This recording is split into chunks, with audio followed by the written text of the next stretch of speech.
ஆர்டிஸ்ட்னா வந்துங்க சாதாரணமாக ஆயிட முடியாது. இப்போ நான் வந்து டான்ஸ் 5 வயசுலேருந்து நான் கற்றுக்கிட்டேன். அந்த டான்ஸ் எனக்கு எவ்வளோ ஹெல்ப் பண்ணுச்சுன்னா, ஒரு நிற்கிறதுல, உட்கார்றதுல, நடக்கிறதுல, டைலாக் பேசும்போது அந்த டைமிங்கு, இதெல்லாம் டான்ஸருக்கு ரொம்ப ஹெல்ப்பாக இருக்கும். அதனால் ஒரு ஆர்டிஸ்ட் ஹீரோயின் ஆகணும்னால் ஃபஸ்ட்டு எல்லாமே அழகு இருக்கணும், ஃபீச்சர்ஸ் இருக்கணும், ஃபிகர் இருக்கணும். அந்த ஃபிகர் கூட வந்து அழகான ஏன்னா சொல்லுவாங்க எல்லாமே அந்தந்த அழகு இருந்தால் தான் அந்த லேடிஸ்க்கு அது ஒரு அழகு. அண்ட் முக்கியமாக பாஷை தெரிஞ்சிருக்கணும். டைலாக்ஸ் அவங்களே பேசணும். நம்ம முகத்துக்கு இன்னொருத்தர் டப்பிங் சொல்லிட்டாங்கன்னா முடிஞ்சு போச்சாங்க, நம்ம டேலண்ட்ஸ் ஓவர்.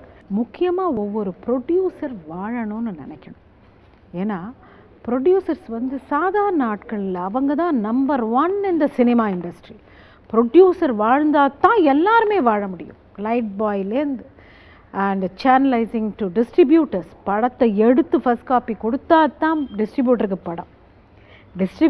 படம் கொடுத்தா தான் தியேட்டருக்கு படம். ப்ரொடியூசரே இல்லைன்னா இந்த சினிமா என்ன ஆகும்? முந்தியெல்லாம் ஸ்டாண்டர்ட் ப்ரொடியூசர்ஸ், ஸ்டாண்டர்ட் பிக்சர்ஸ். இன்றைக்கி காலகட்டத்தில் நிறைய படங்கள், நிறைய ப்ரொடியூசர்ஸ்.